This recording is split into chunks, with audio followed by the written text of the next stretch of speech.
Senador Telles questiona a investigação da DOJ sobre J. Powell. On the Fed, should the DOJ continue with its investigation into J. Powell? That seems to be a sticking point for Senator Telles. Well, he's got a building that, I build buildings and I build them under budget, ahead of schedule.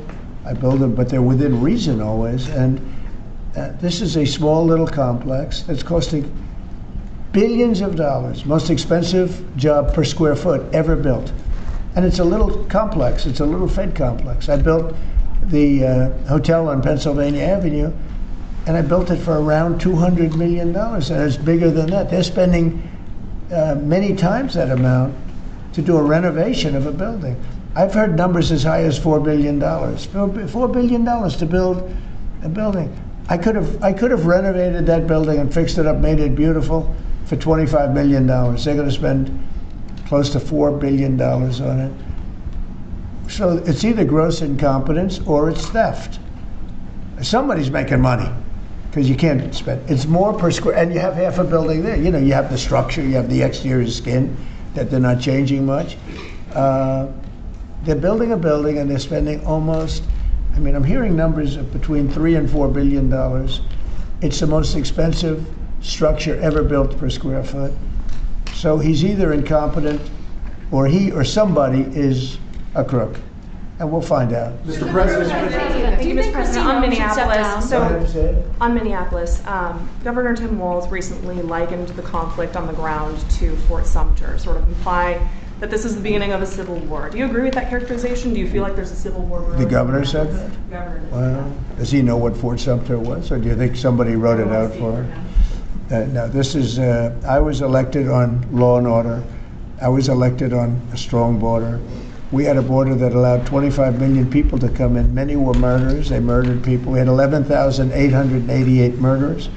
We had prisons, including Venezuela, but Venezuela opened its prisons. So did the Congo. The Congo in Africa opened its prisons. They dumped people into our country. Many countries did that. I would have done that if I were leading a country. I would have dumped the prisoners into our country. We had open borders. We had all these things. I was elected on law and order. I was elected on the economy. I was elected on a lot of reasons. Because when I took over, we inherited a mess. Prices were too high. Inflation was the highest it was in 48 years. I say ever, but the media always corrects me by saying it's only 48 years. I think 48 years almost sounds worse.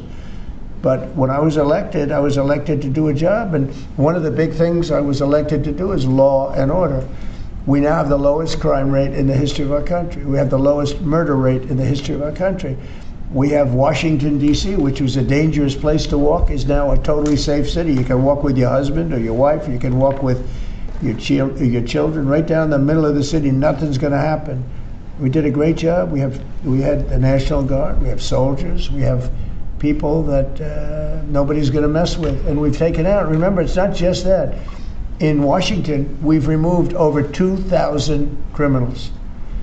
And if you look at the numbers, a very small percentage of your population, 2%, 3% of your population causes 90% of the crime. So when you move it's amazing how that works. But the criminals go over and over and over again. So 2 to 3% of your population can cause over 90% of your crime. So it's not that complex. We moved 2,000 people out of Washington. We brought them back to their countries where they came from. They came through open borders by Sleepy Joe Biden. And I will tell you, Washington is safe. If you look at New Orleans, as you know, we went there about 4 weeks ago. I was with the mayor of New Orleans last night. He was at the premiere, and she was at the premiere. She was great. I believe she's a Democrat. She came over. She thanked me so much. She said crime is down more than 50% in just a few weeks. And you couldn't even walk down the street in New Orleans. It's so bad. And now they let us in there, and she is thanking me so much, so profusely. She was great last night. I'd do that if I were a Democrat. I'd say call Trump in, let them do what they do. But we remove people, criminals, from the cities, and they become safe cities. If you look at Minnesota, Minneapolis, we have crime down there because we took out thousands of people, despite all the mess and everything else. But do these people really want to have rapists? Do they really want to have drug dealers and people from prisons and murderers, do they really want to have them in the community? It's really insurrectionists and agitators, and they're paid. And you can tell a lot of reasons. Number one, they're professionals, with their mouth. But they're also, you look at the signs are all professionally made. They have signs that are gorgeous. In fact, I want to get the sign because I need a lot of signs for different things, and I want to find out whoever does their signs, they do a beautiful job. Everybody has this beautiful sign with brand new wood. It's like leather panels. They have a leather handle on the bottom.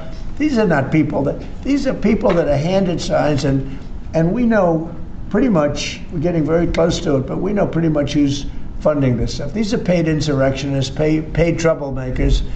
But I was elected by a landslide. I won every swing state. I won the popular vote by a lot. I won everything. And I was elected by a landslide on law and order and on strong borders. We had a border that was so bad, so open, where 25 million people came in over a period of 4 years, and now nobody comes in. Nobody even tries to come in. And I can only say, I think, we'll say it very plainly, elections have consequences. The people want law and order. And we have a silent majority. We have a silent majority of people. They don't go and riot and everything else, but they like what we're doing. They like having a safe city. I get calls every single day. Every person I see working in the White House, people I don't know, many people work here, and they say, I'd like to thank you, sir. Why? You've made Washington so great. We walk to work. They walk to work. You people know it very well. You walk to work now. You used to take an Uber or a taxi or something, and you even felt like in danger there. Every person in this building, virtually every time I see somebody, they thank me. Because a year and a half ago, they lived in hell, and now they can walk to work, and they're totally safe. Nothing's going to happen. And if anything did happen, the person that did it would be living in hell for a long period of time. Thank you very much, everybody. Este website pode ajudá-lo a melhorar a sua leitura e compreensão auditiva em inglês. Recorrendo a IA, divide as frases em segmentos curtos e fáceis de entender. Com o leitor, pode ajustar a velocidade, fazer pausa ou recuar para compreender cada frase. O site disponibiliza tradução em 20 idiomas, facilitando a aprendizagem. Basta escrever engnest.com no seu navegador e experimentar.